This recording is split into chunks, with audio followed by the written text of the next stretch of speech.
You know, there's like a lot of like little strange things that you wouldn't think about that you're not allowed to do when you're like recording stuff, just because nobody wants a licensing headache, and so I sometimes that bleeds into my regular life. It seems a bit like YouTube. YouTube seems like that. Right. Yeah. It's like nobody wants to, you know, go through the pain of, you know, either cutting something out or dealing with the legal ramifications of saying "schmoka schmola."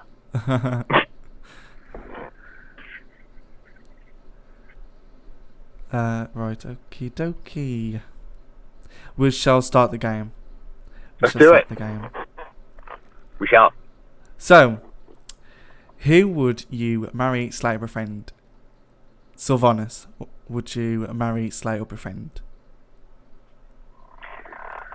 Okay, Andrew or Saurfang? The first game's as Saurfang. Okay, this is Saurfang. Yes. You know, I would say marry.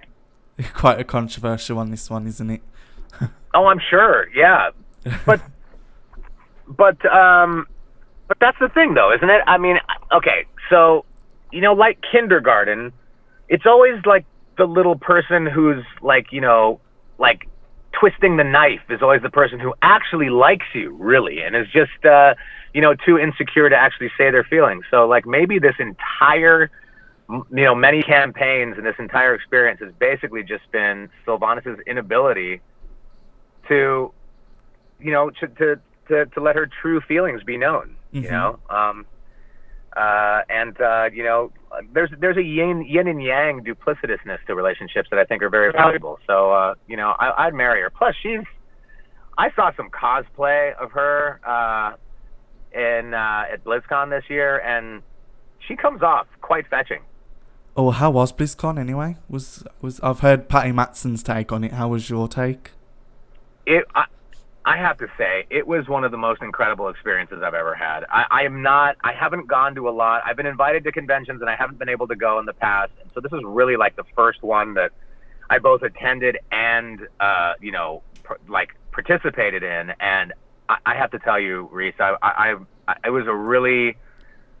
was such a bigger thing than I was prepared for. Like, I thought this was just going to be like a kind of a work function, and it would be like, you know, go and shake some hands and, you know, make good with the people who you work with and everything. And it was so much more than that. I mean, it was truly something that I will carry with me forever. I mean, the fans, the community, it was incredible, you know. And I don't know if you know, but we did like this live performance of a couple of the cinematics.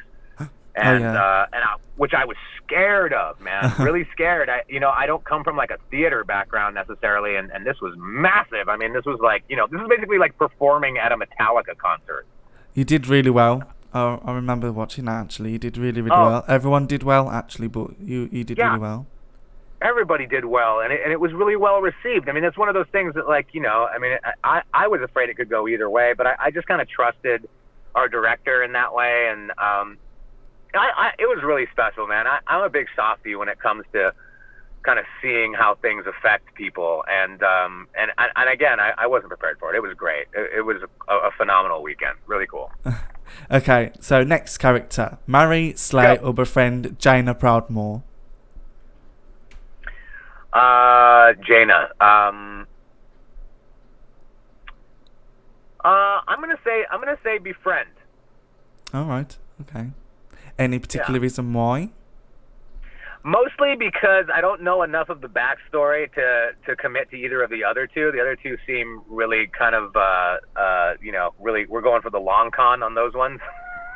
Yeah. So befriend sounds like the safest for me. Okie dokie. So would you marry, slay, or befriend Anduin Marine? Oh, Anduin.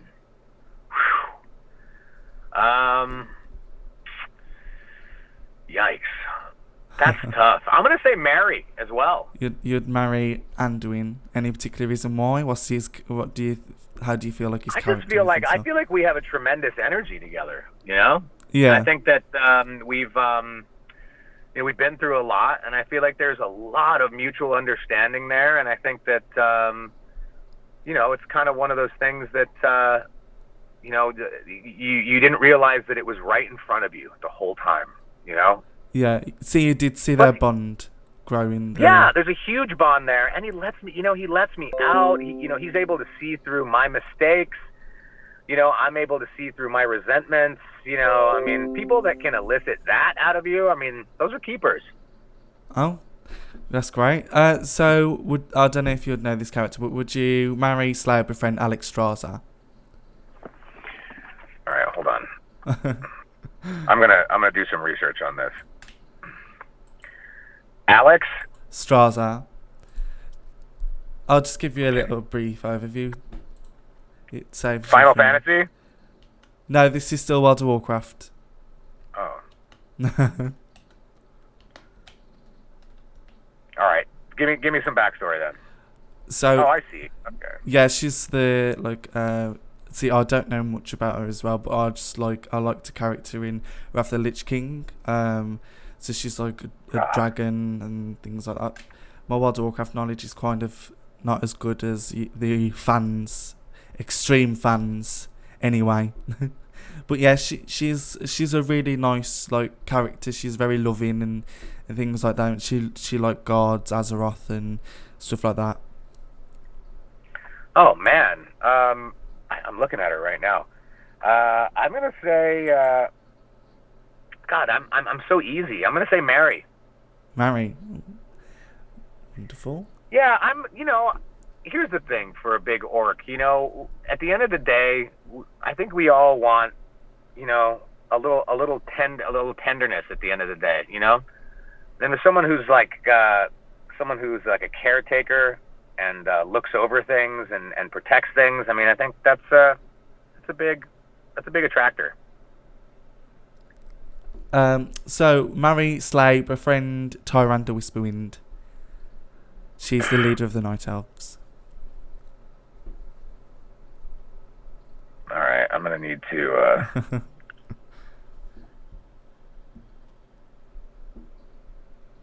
I don't know. I need to. Of the Night Elves. Yes. Did you know that? Funny fact. I actually play a Night Elf as well in the game. Oh, tell us more. No, I don't. I play a Void Elf. A Void Elf. Oh, okay, right. Yeah, and I'm sort of like an arrogant, very sort of sexy guy, who's sort of full of innuendo and sort of arrogance. I'm trying to find this person. Can you spell it for me? Tyrande.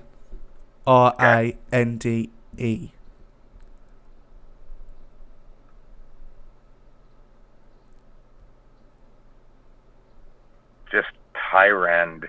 And then E at the end, so like Tyrande. Tyrande. And then Whisperwind. Whoa! Yeah. Oh my goodness. Well, come on. Okay. Give me a little backstory on her. Is she evil? She's just a leader of the Night Elves on the Alliance side. In the recent Battle for Azeroth, she, in the later patch, she became the Night Warrior, which was to do with Elune, and which Elune's like this goddess the Night Elves, prey on. He's like a god figure to them, if you know what I mean. So yeah, I wouldn't say she's evil. She's mainly because she's angry at the moment at Sylvanas and the Alliance for not stopping the burning of Teldrassil, which is like a big tree in. Oh yeah. I know about Teldrassil for sure. Yeah, so yeah, that's pretty much about Tyrande. Okay, I'm gonna slay her. Slay. Ooh. I know it seems weird, right? But I'm gonna slay her for two reasons. One, I haven't slayed anyone yet. Oh, true. And B, she's too distracting. I'm looking at this fan art. Look, if I were gonna get anything done around here, I can't have this. I can't have this. This is too much. Yeah, she's like, wow, just in your face. Yeah. It's too much. So she's getting slain. I'm slaying her. She's getting the chop. Getting the chop. So, would you marry, slay, befriend Arthas? Do you know who Arthas is? Arthas, yes.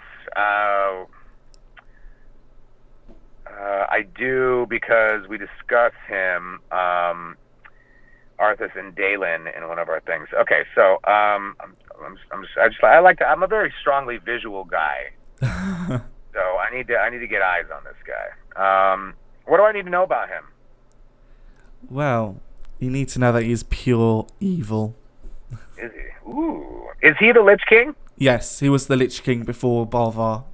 You know, the recent expansion kind of thing, but that doesn't matter at the moment. But yeah. All right, that latest cinematic with Sylvanas and him is pretty epic, huh? That's with Balvar. That's the new Lich King.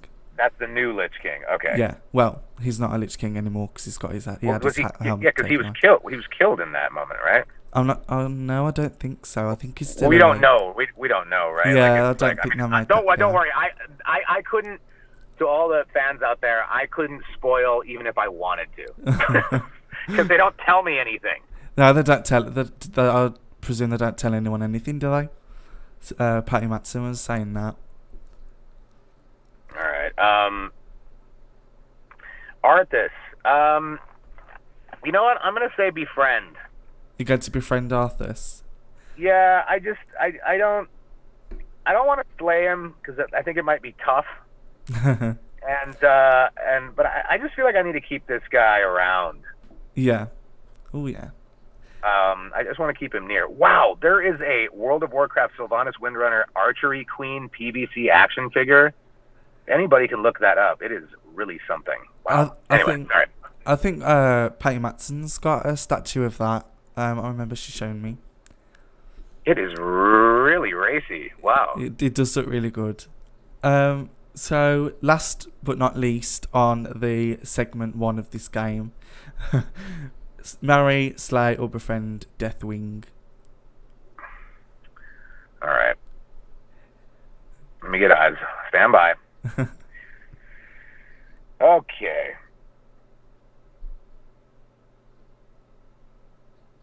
Whoa. Yeah. Wow. That's tough, man. That's because that scares me. I'm gonna say slay. Slay. Because I want to play something else, and I feel like there would be a lot of notoriety. Yeah, he messed the world up. Deathwing did. Yeah. Who plays him? Do you know? No, I'm not 100% sure actually. I've never really looked into it. Who plays him? Because before, it's more World of Warcraft voice actors seem to be more mainstream these days. Like everyone who plays the game knows who you all are, if you know what I mean, because they showcase them more at BlizzCon and stuff like that. But before, they never really did that. Not that I'm aware. Right, anyway. It was kind of just like it was very behind the scenes, and it wasn't like a thing really. Yeah. So I don't really know who he is. So we'll just go to the talking points at the moment. We'll just talk a bit about some of your characters in other games and things. Yeah. So you voiced Cliffjumper in the Bumblebee movie. Yeah. Tell me a bit more about that. All right, so that was that was one of those things when I was a kid. I used to watch Transformers, and I remember there was an animated Transformer movie, and I just remember being like, what on earth happens that these people get to make these voices for these guys? Like, it was just the coolest thing in the world to me. Like, I didn't like really fall into voice acting. I always wanted to do voice acting. I didn't know like how to get there or what that really meant, but I always wanted to do that. And so when I did this, it was so funny because there was so much auditioning.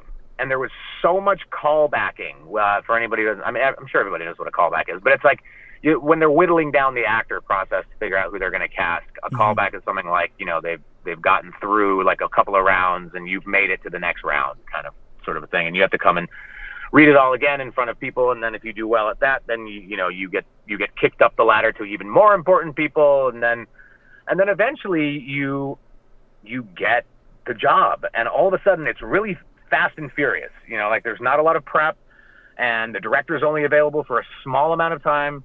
And I just got rushed over to Paramount Studios, and there was actually more stuff that I did for him than I think actually ended up in the movie, which is kind of like a common thing for actors. I think it's just, they overshoot stuff and then they just use what they need. But so it was kind of like this really big build up, and it was, and the director was incredible. I mean, it was, the director, I'm so bad at everything. I'm actually spacing on his name right now, but he was great. He directed Kubo and the Two Strings, which is this really incredible animated movie, if anybody's seen it. And he was just, it came down to this really cool thing that I think happens between actors and directors when it's like a really good fit, is that, not that I was the perfect fit, but he was just a good fit at directing this, because it just came down to characters, like, who is this guy and what is his, and we see him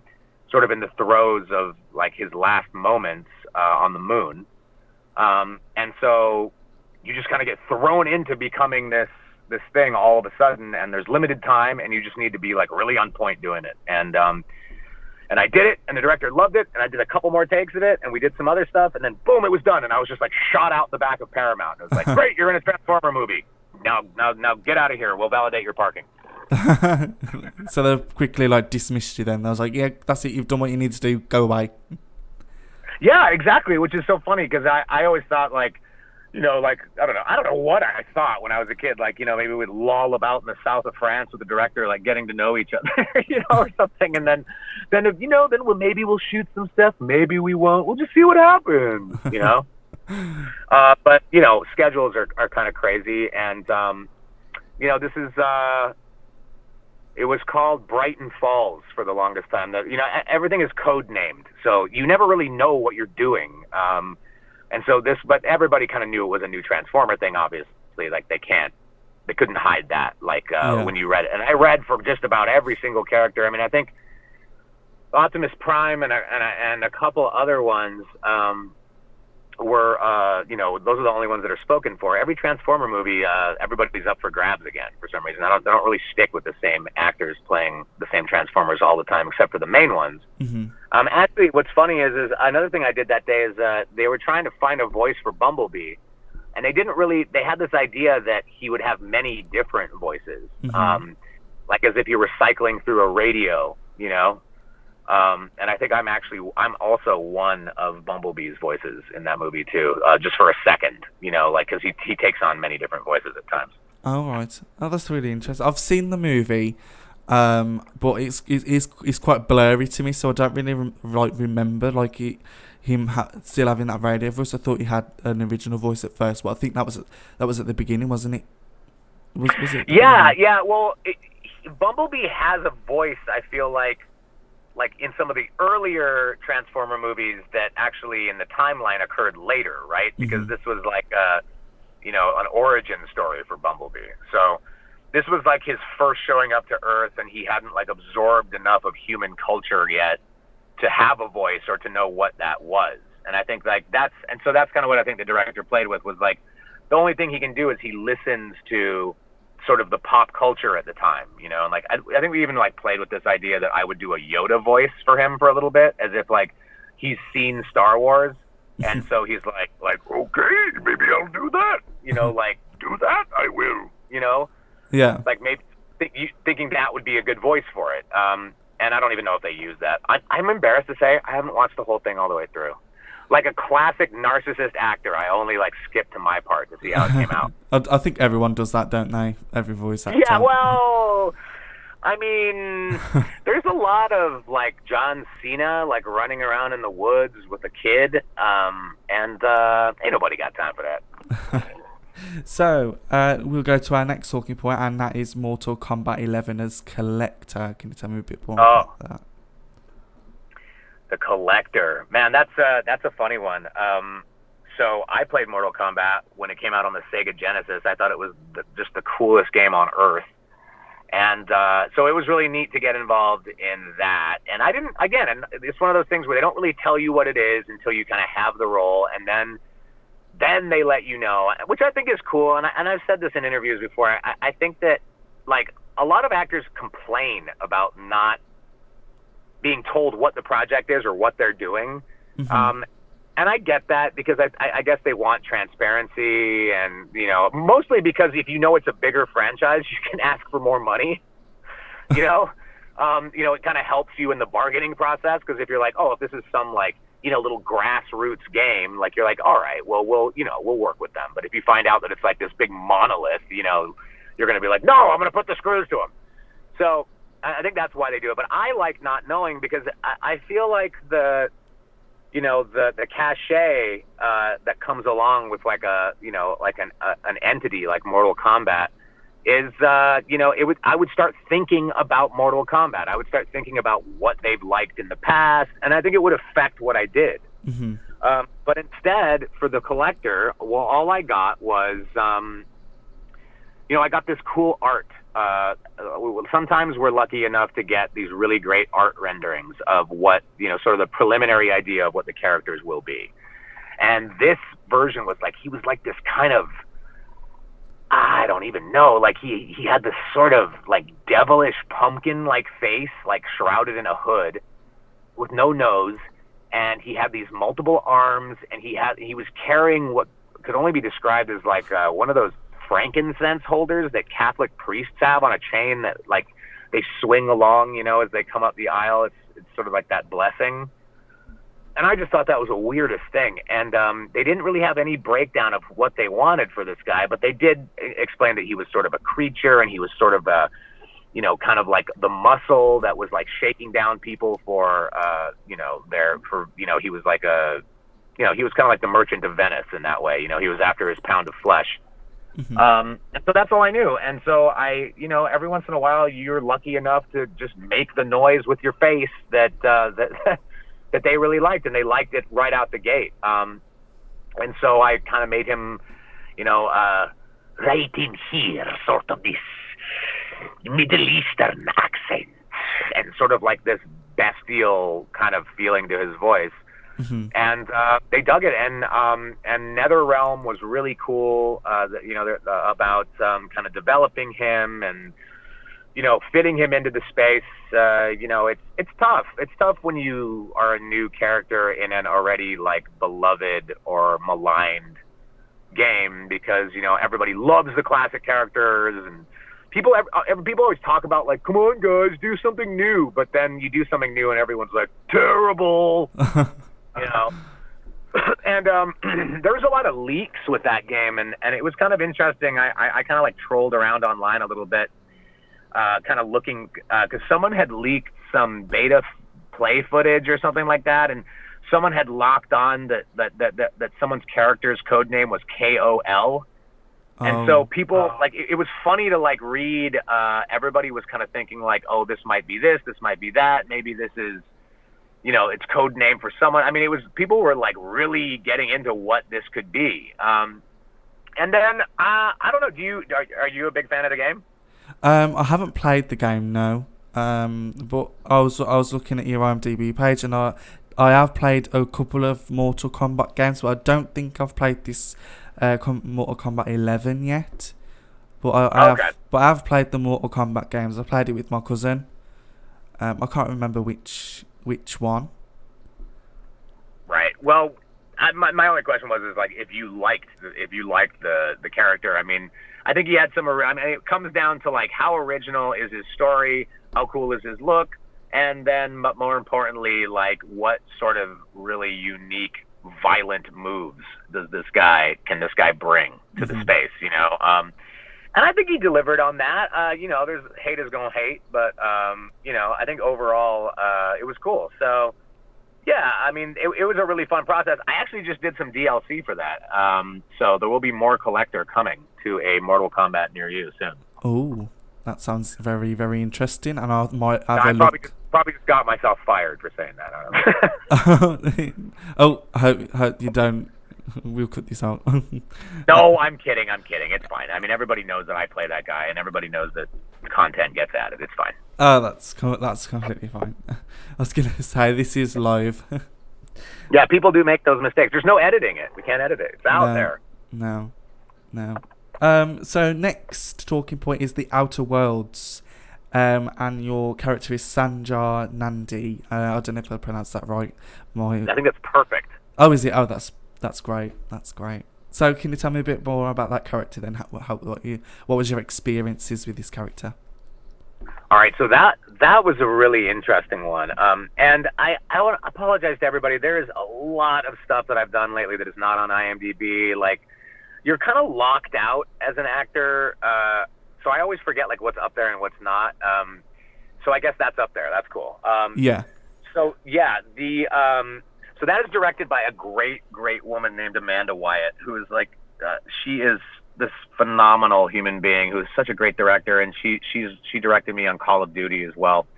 And so it was really great to have her in the room. And this is one of those, it was like really came in hot and heavy. One of these things that like, sometimes you audition for stuff and you don't hear about it for a year, and then someone's like, oh, they have interest in you for that, and you're like, I don't even remember that. But this happened real quickly. It was like really big auditions. It was like, usually you can audition for things at your home studio, but this was like they wanted you in person, in front of people, like right from the get-go. There was callbacks that happened really quickly.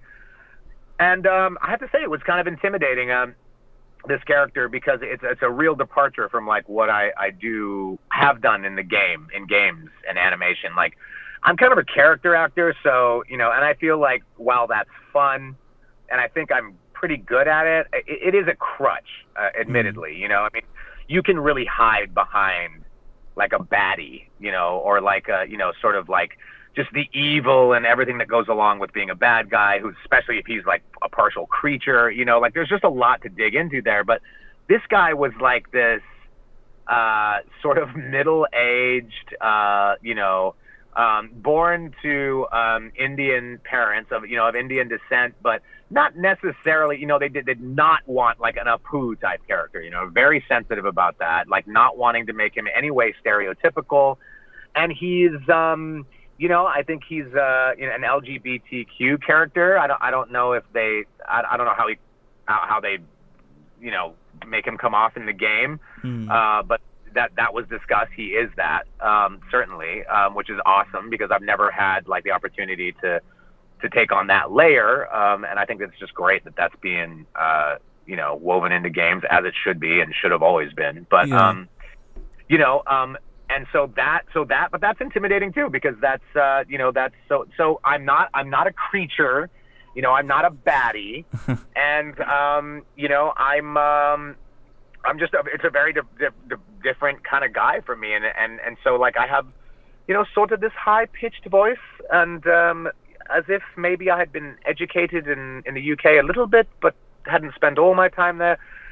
And maybe like every once in a while, there's like a little bit of a hint of maybe what my mother sounded like, like it's by no means.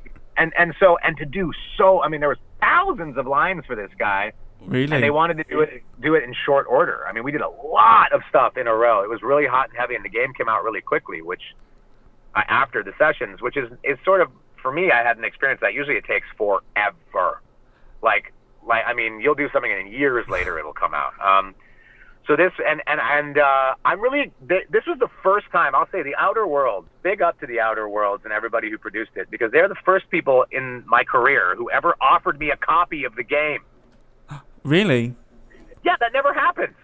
Like, you'd think that, like, I'd be, like, swimming in, like, swag from, like, the things I've worked on. Like, not even slightly.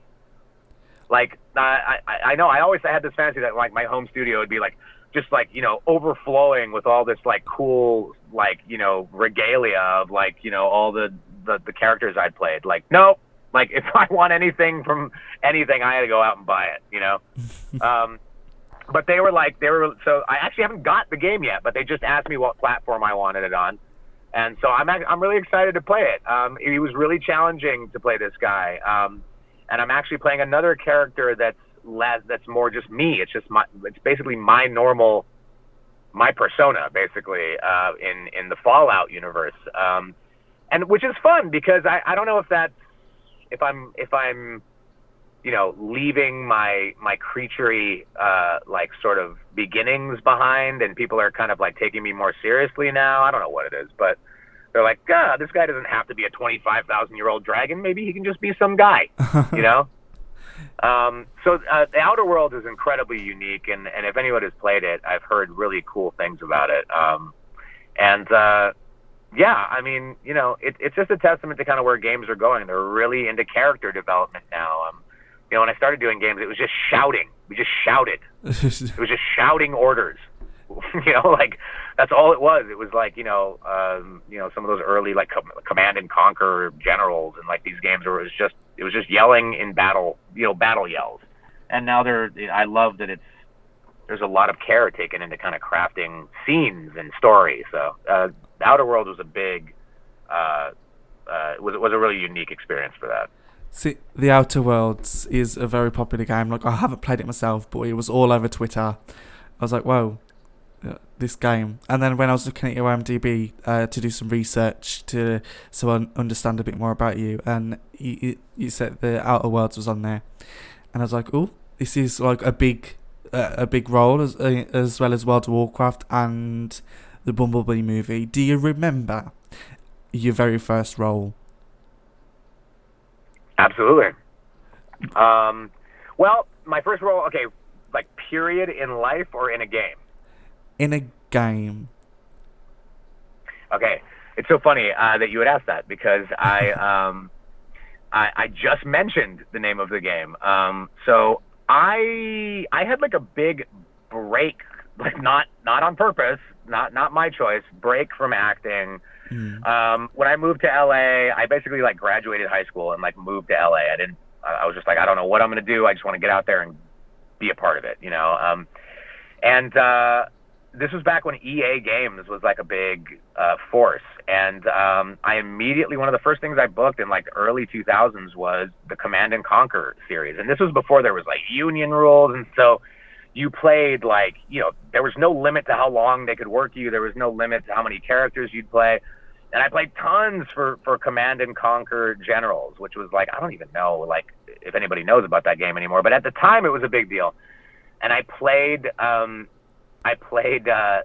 character called Jarman Kell, which was like, I mean, God, in retrospect, I mean, I think this was even before September 11th. So it was, I don't know, it was never appropriate to be this, but it was basically like a really stereotypical like terrorist Arab character. And if I heard it now, I would probably I would be shocked at how stereotypical and then offensive it is. But yeah, I was like a crazy Arab terrorist. But the first job that I ever got that was like a SAG job where I like got to join the union, and so my departure from acting, my unintended departure, was only because it's really hard to get hired as an actor in LA and stay there.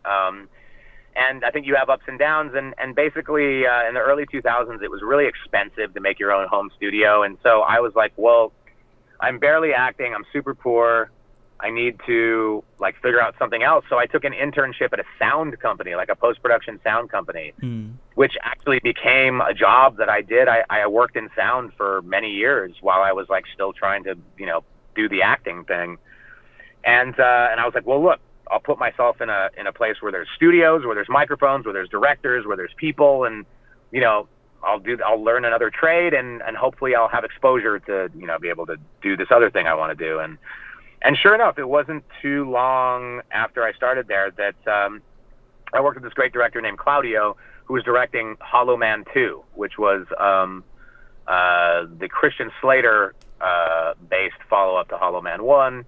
And there was this character that was a Hollow Man that he could be seen again. He was hollow, but they got all into this technical breakdown of being a Hollow Man, and basically our skin protects us from the harmful UV rays, and when you're an invisible person, your organs are being exposed to the sun if you're naked and invisible and outside, and eventually you start growing cancerous cells, and the new cells are not invisible. So this character was sort of like this big lump of cancerous cells because he had been invisible for so long, and like they had a stuntman or someone play him that they didn't like his voice. The voice didn't match like he looked like, you know, he was in this heavy prosthetics and makeup, but they wanted a cooler or like a more appropriate voice for him. And they had been trying out a bunch of people, and I was the guy who was recording the auditions.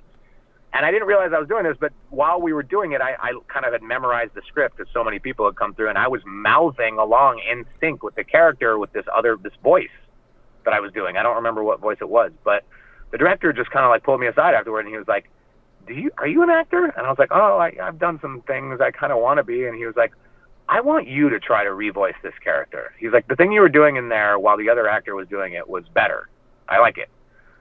And so I revoiced this character in Hollow Man 2, and that was like my first foray into like, you know, joining the union and kind of getting like a little bit of an official stamp on something and getting a credit that, you know, was, because you didn't really get credits in video games. It was hard to, the IMDb was just kind of barely starting, and there was no way to know what you did. I mean, everybody just, you know, wrote down stuff on the back of their headshot and hoped people believed, you know? Yeah.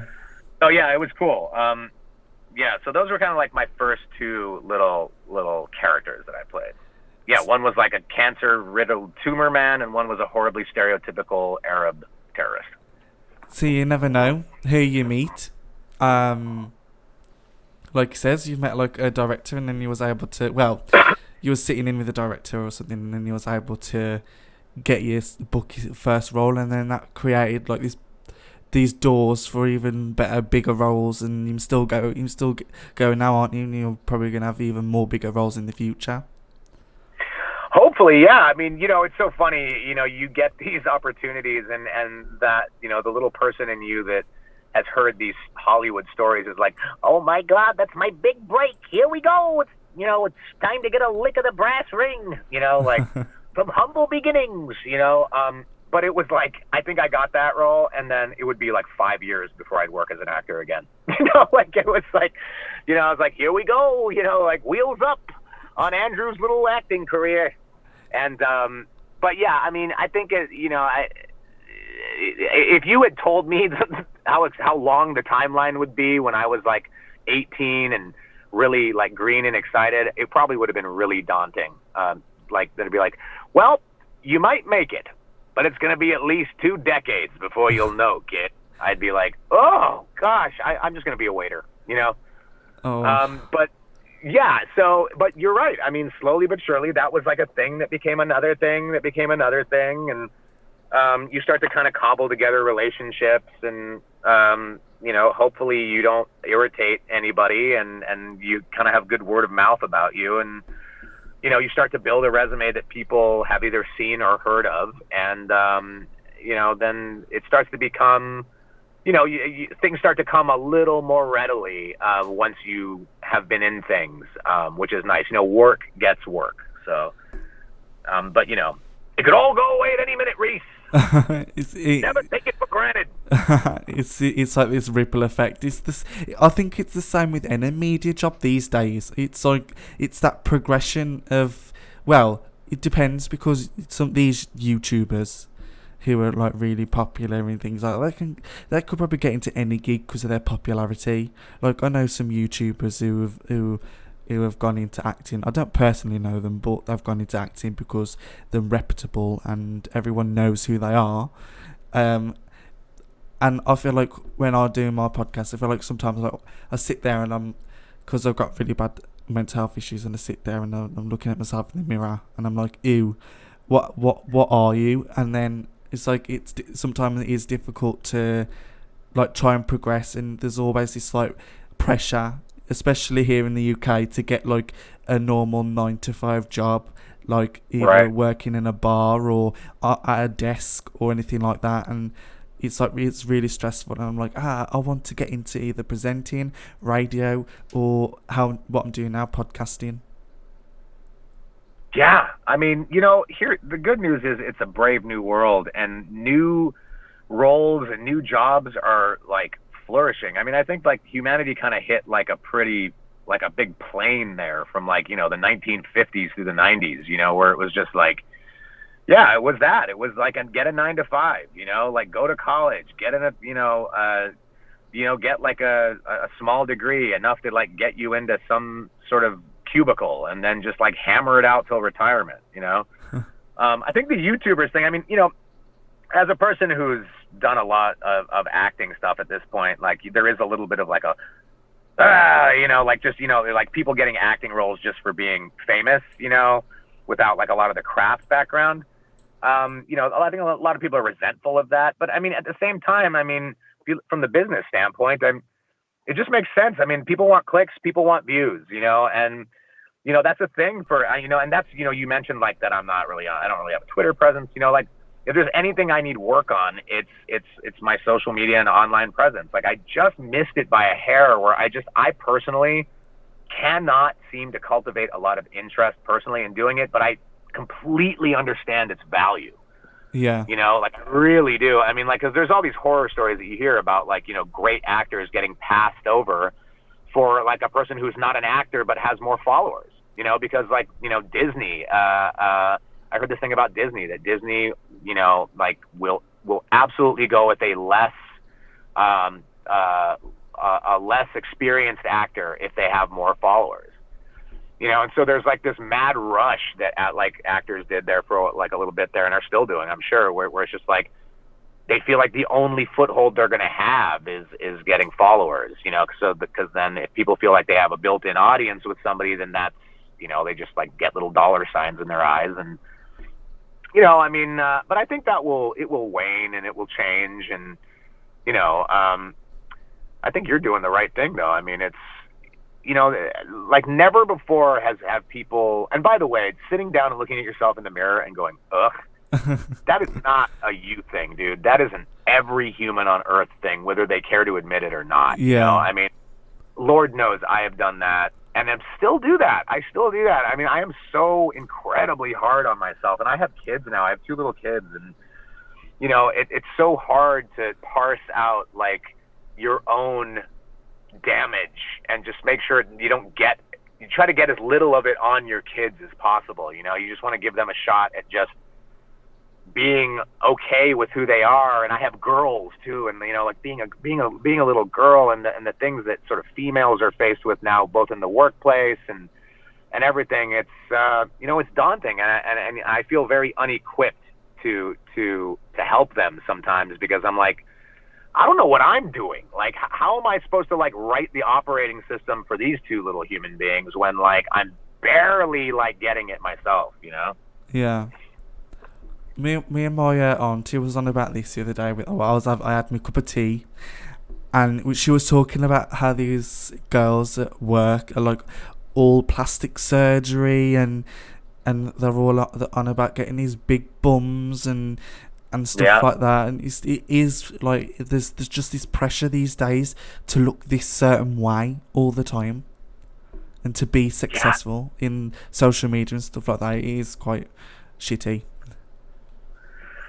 Yeah, it's weird. You know, it's really weird. It's so weird, isn't it? Because those are the same people that would be like outrageously, you know, like offended by everything on social media too. You know, like so quick to like, you know, want to litigate someone for like looking at them the wrong way. But then they also are like making a cartoon of themselves physically. You know, like it's like pick a lane.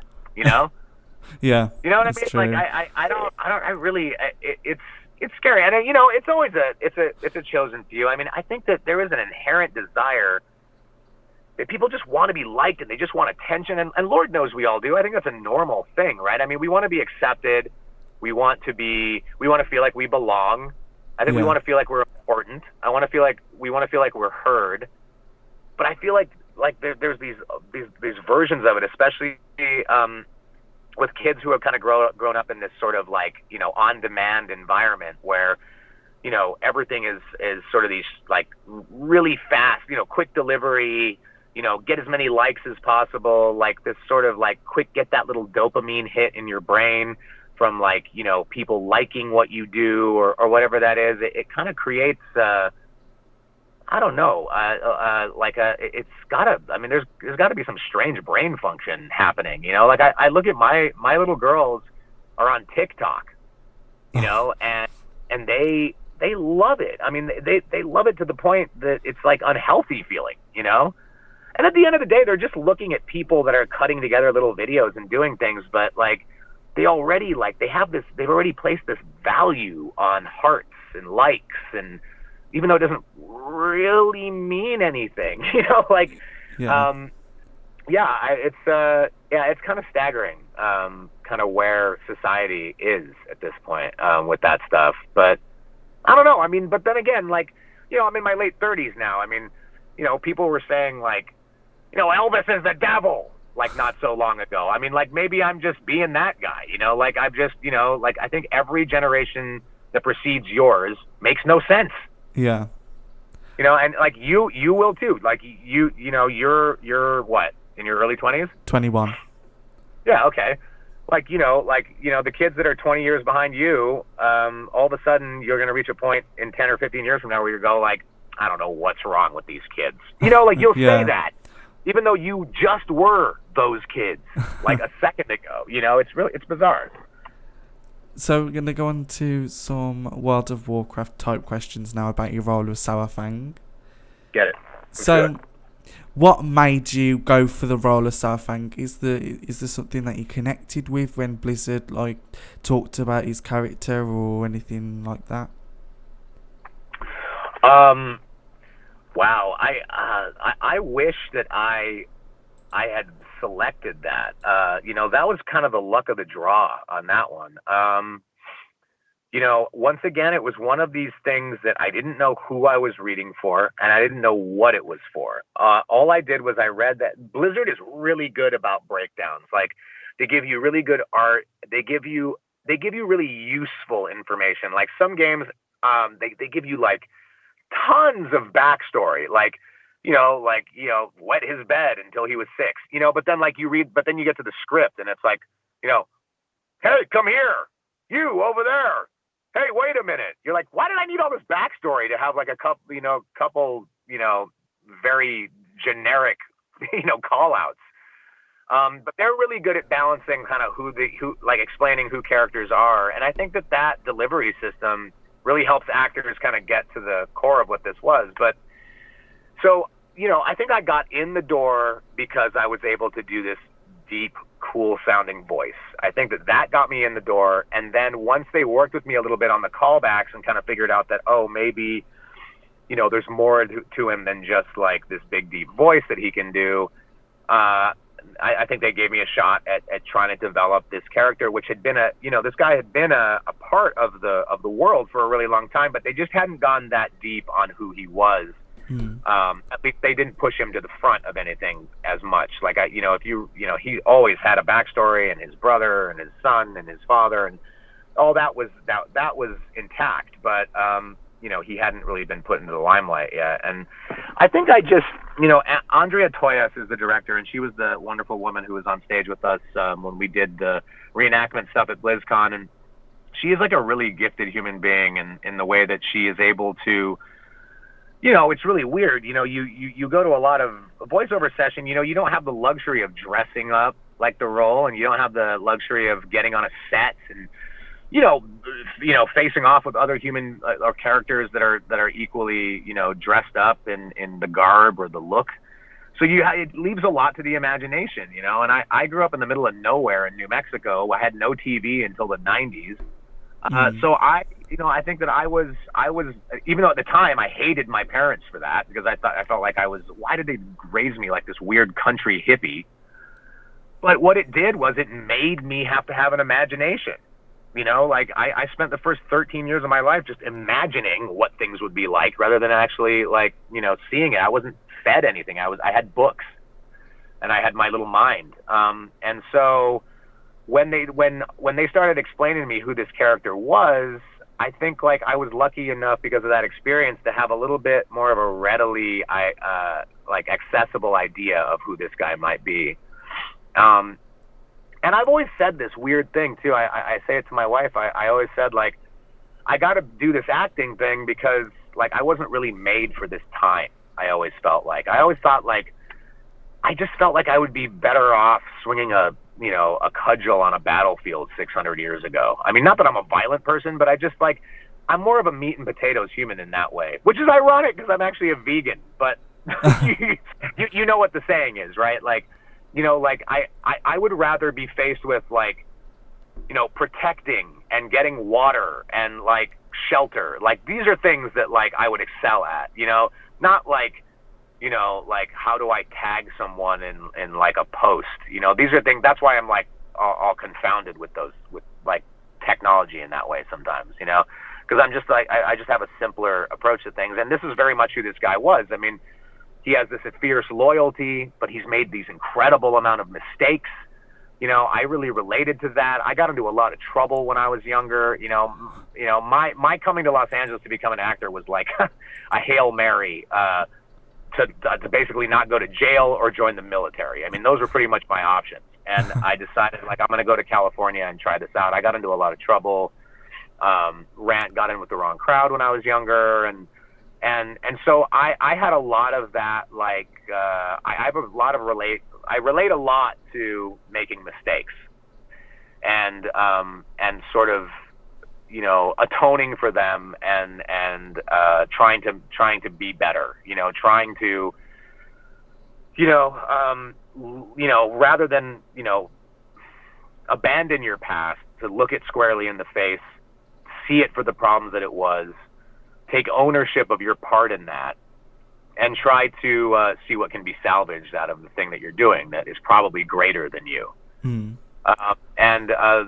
I wouldn't have come to those conclusions if it wasn't for the way that Blizzard approaches voice acting, which is, if anyone saw like the live stream or was at BlizzCon, there was a lot of improv and there's a lot of exercises that go into the process before we actually record anything. And so by the time that you're actually recording something, which is unique to Blizzard, you have a good idea of who you are. You have a good idea of who your, the other characters are. And as a result of the exercises that you've gone through, you have a comfort and an ease with the other actors that you don't necessarily have all the time in games and acting. Sometimes you're just in a room with strangers feigning, relationships. And in this way, they were able to build that. And, which was really a unique and fun experience. And I think it shows. I mean, not to like toot my own horn, but I mean, like, I feel like my work is better having had these people that were writing it, Christy and the people that wrote that stuff, and Talon and Andrea, the director. Like, it's a huge marriage of that, like, I don't think I would have been anywhere near able to do that as well as it came off if it wasn't for all the people who like strive to build that before I even walked through the door. So it was like, a massive team effort on that, which was really cool. And you don't know what it's ever going to become. Sometimes you think it's going to be, oh man, this is going to be a big deal. That's the kiss of death if you ever think that, because usually it just means that's never going to come out, or you'll be cut out completely. It's always when you leave something going, you know what, I don't really care what happens with that. That was a great experience. Then usually those things, kind of grow legs and become something that other people enjoy too, which is cool. So talking on the behind the scenes, have you got any interesting behind the scenes stories you can disclose?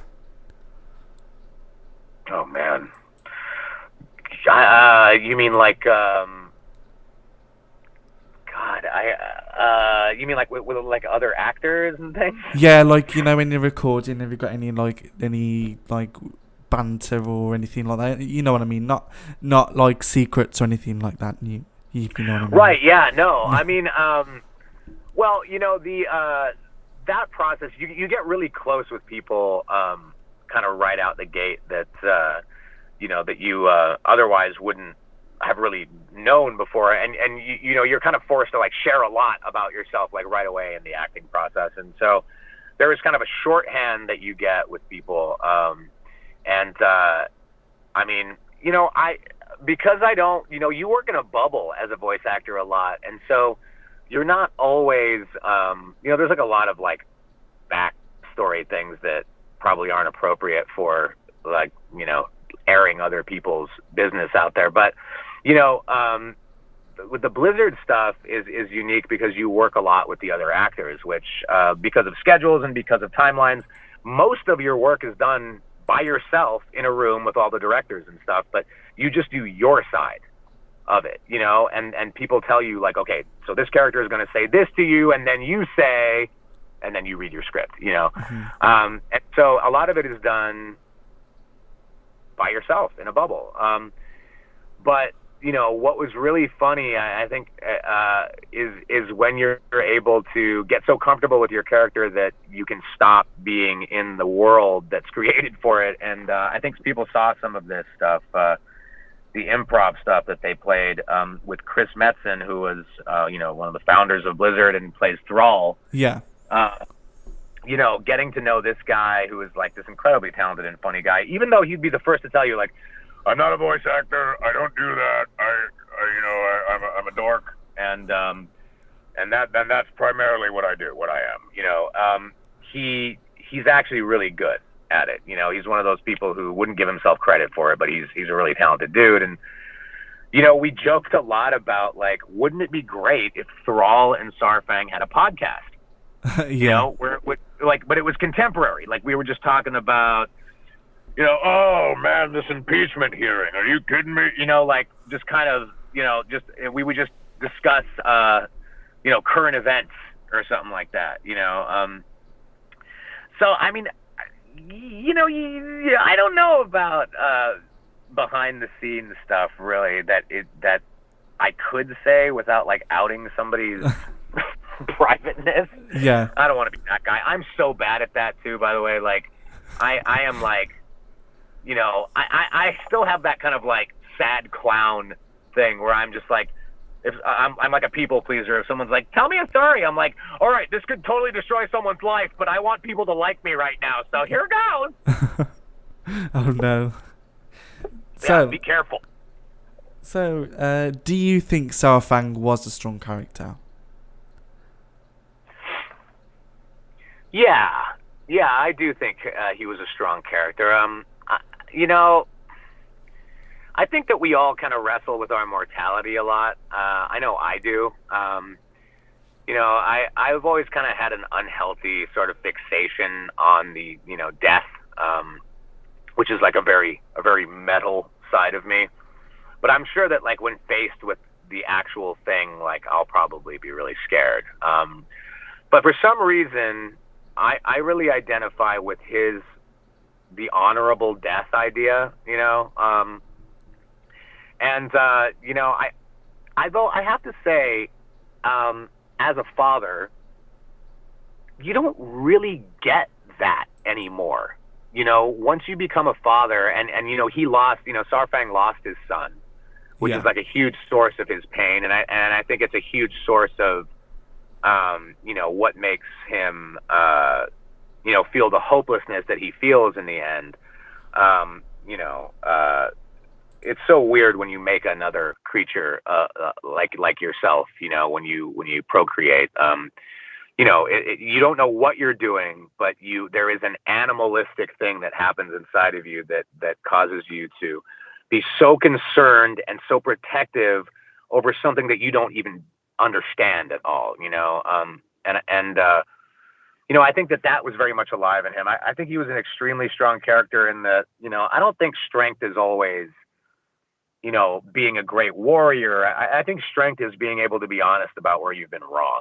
You know, I think Joe Rogan once said, like, you know, like I'm much more attracted to the type of character who burns their life to the ground and then comes back and makes it right, you know, than a person who just like, you know, is just a rock star out the gate, you know, because it's so hard to dig yourself out of a deficit, you know, and I can really relate to that. So, and I think he's an incredibly strong character. Although there was moments where I did feel like I wish he wasn't copping out, even though I think it was necessary. I mean, what he did in the end was he sacrificed himself to truly show Sylvanas' true colors, right? I mean, like he needed to do that in order to reveal her true intentions, and you know, his one life was a small price to pay for, you know, what's going to follow. And I think that's very romantic and everything. But you know, like as a person who like like there was like a lot of, I think, like I was listening to this thing on the radio earlier today, like talking to, suicide is this huge thing now, I mean, it is, we're talking about it more. It's happening more. I think people are finally, it was too ugly and too scary. I think people are starting to have conversations about mental health that, we just weren't having before because it was just too uncomfortable. And I think people are finally walking through the discomfort more and getting dialogue about things that make people uncomfortable. And, I think he's a strong character. I think that, I would have liked to, I would have liked to stay employed. So I would have liked him to, I don't know, maybe start a farm. Like I ought to do something. Like let's get a few more scenes out of this guy. But no, he was a strong guy. I think who was relatable in many ways, and I think he did the right thing. Let's just hope he shows up somewhere else. Yeah. So, what was your greatest moment of voicing the character? Oh man, no doubt it was BlizzCon. No doubt. I mean, you just don't know what this thing is until you meet the people who consume it. I'm just a little guy who goes and does his job, and then he goes home and he like worries about bills, and like it's a very like normal human existence. But then you go and have the opportunity to see that something that you kind of thought up in your head in concert with other people's incredible writing and directing has affected someone. I mean, that was what I wanted to do. I didn't know how I was going to do it. So, I mean, and that has absolutely been, was the crowning moment of everything I had done up until this point. Like I've done a lot of little roles and a lot of little things here and there, but like, I've never seen how it affected people. And so, I mean, being able to do that live performance and then like get the feedback from people afterwards was really cool because at my heart, I'm a fan, like I was a kid who I just wanted to be a part of something because like music and things and books and characters, I mean, was everything to me. Like I knew how it affected me. Like it was everything to me. It dictated how I thought, how I dressed, I'm just such a fan of the arts in that way, and like to know that maybe I had like a part of something that did that for someone else is like the coolest thing ever. If somehow Saurfang was to be revived to return, how would you want your character to make his entrance? Oh man.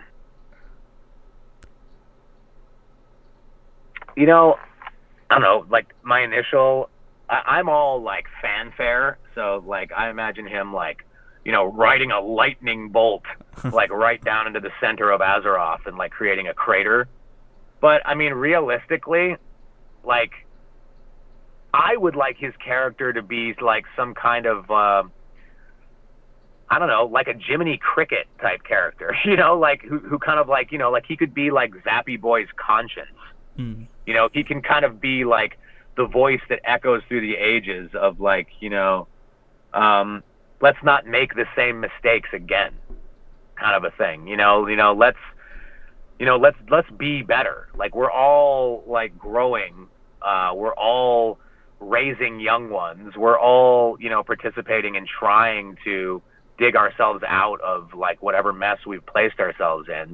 Let's like, those kind of voices of the past. It's kind of like that feeling that you get when you see a veteran. Like when I was a kid and I saw like an old man with like one of those hats that had like, like one of the battleships or destroyers on it, I didn't get it, and then I consumed a lot of like World War II history at one point in my life. And once I did that, or World War I or whatever, any veteran, I mean, any war, whatever. I mean, it's just that, some of the more recent wars, our veterans are younger. But when you see these older guys from a different generation that took part in these planet-changing events, there's just such a respect for these guys, and what they went through to afford us these lives that we get to live. Like you and me get to like get on like this like little digital technical, tech platform to like discuss like this media that we like to consume. I mean, like we were afforded that because of like these guys that, these older orcs that went to battle for us, to afford us to be able to have these, semi-frivolous, parts of our life that it's like, we get to have the gravy, like these guys had to go out and hunt. Yeah.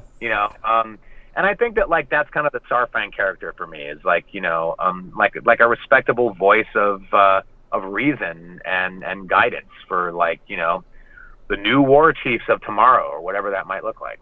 I agree 100%. So what do you think about the next expansion? If you know anything about it.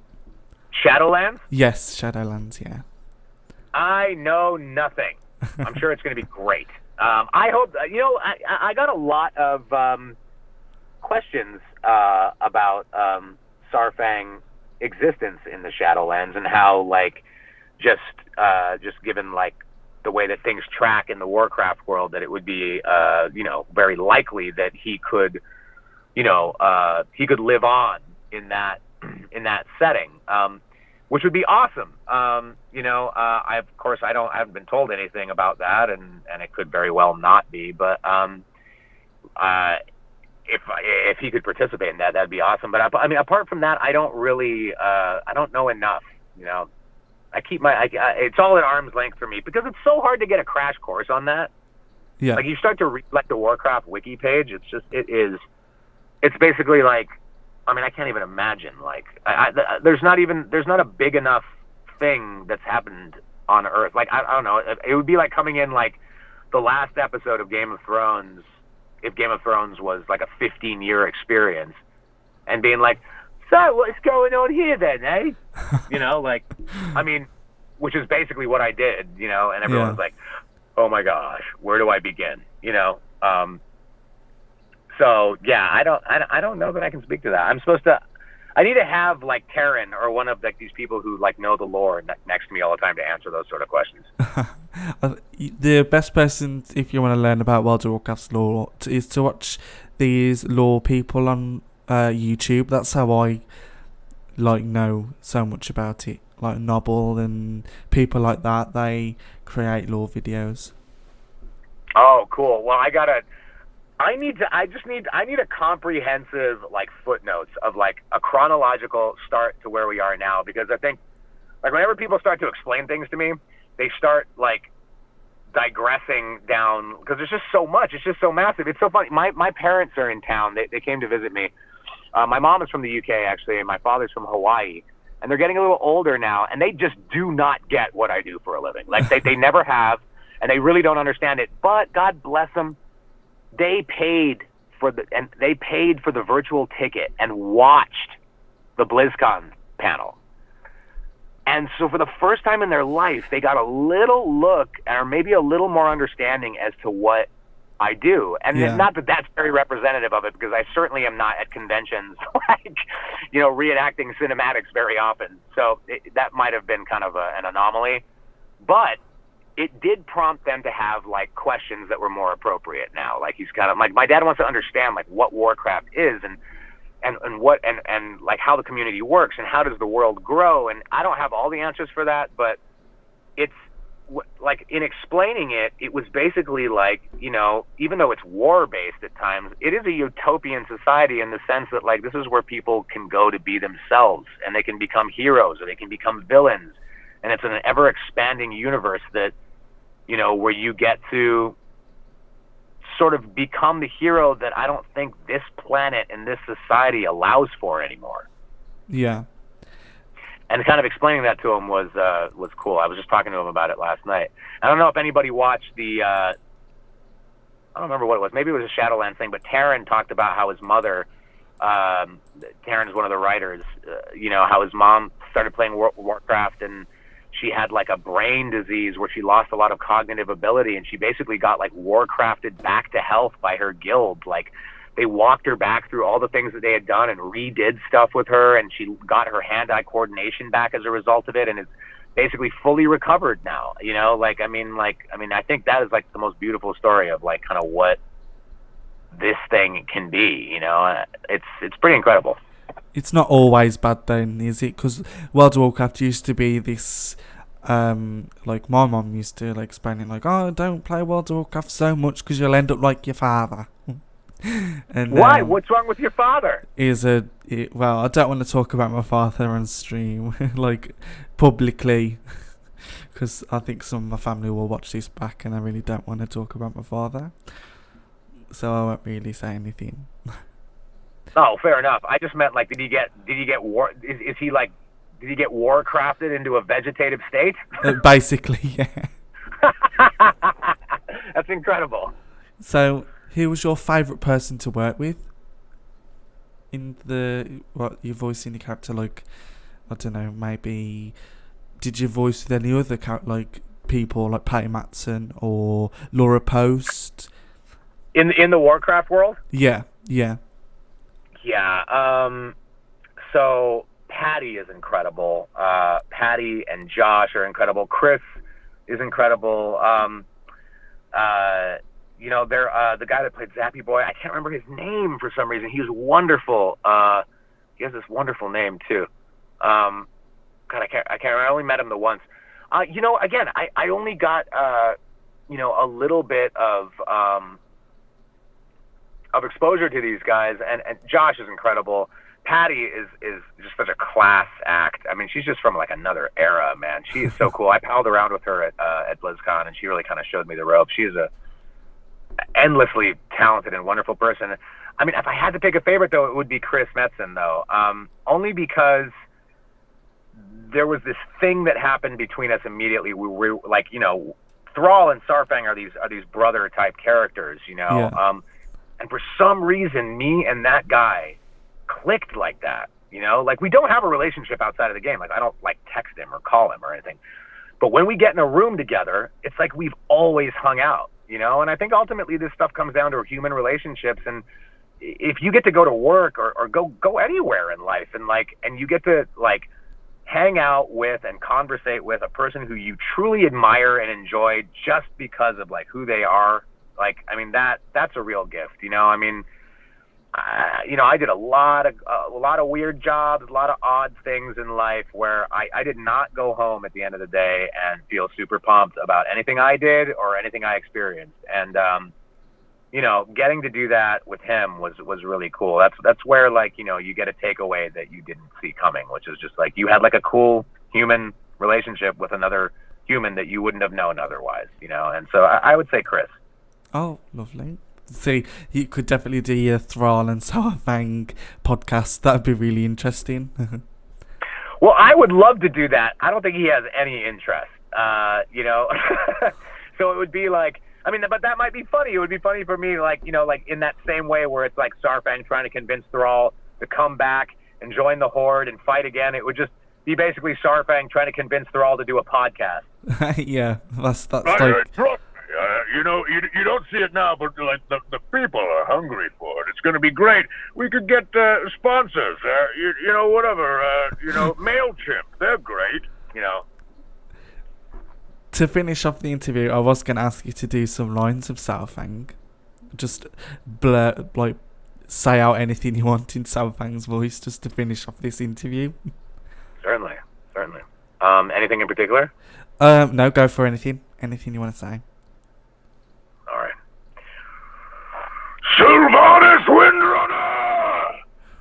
I challenge Mark Gora! That is a fantastic line. I know, like I could pick any other.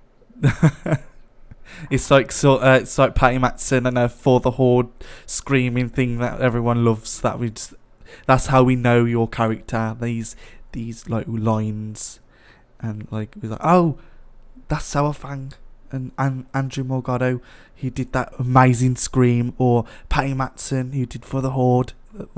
That's how like notable everyone is these days. I mean, man. If you can, just try if you can in life to get a catchphrase. Yeah, my catchphrase at the moment is "Thank you for listening to Mentally Obsessed." There you go. There it is. See, not many people have a catchphrase. You're on your way, my friend. No, I don't think that's my catchphrase. I think I need to think a bit harder. Yeah, it's like good night and good luck. Or I don't know. You need to get a good Rhys smart sign off. Yeah, definitely. Right. Thank you very much for joining me on this lovely interview, Andrew. It's been a pleasure to have you on the show. Rhys, likewise. Thank you to all the fans and everybody who's listening. It sounds corny, but it just doesn't exist without you guys. Like, for real. Like, I didn't know what that meant until recently. And thank you for all your support and your interest. And Rhys, thank you so much. The mental health aspect of your podcast, I would have loved to even get into more. And I just think it's awesome what you're doing. And let's keep in touch. I'm going to be in the UK over the holidays. Let's see if we can get something together. Yep. I'm only an email away. We could meet up or something if you wanted to, and you can have a drink and a chat. I'd love that. I'd love it. Right. Thank you very much, and take care. All right. You too. Thank you. Thanks. Bye-bye.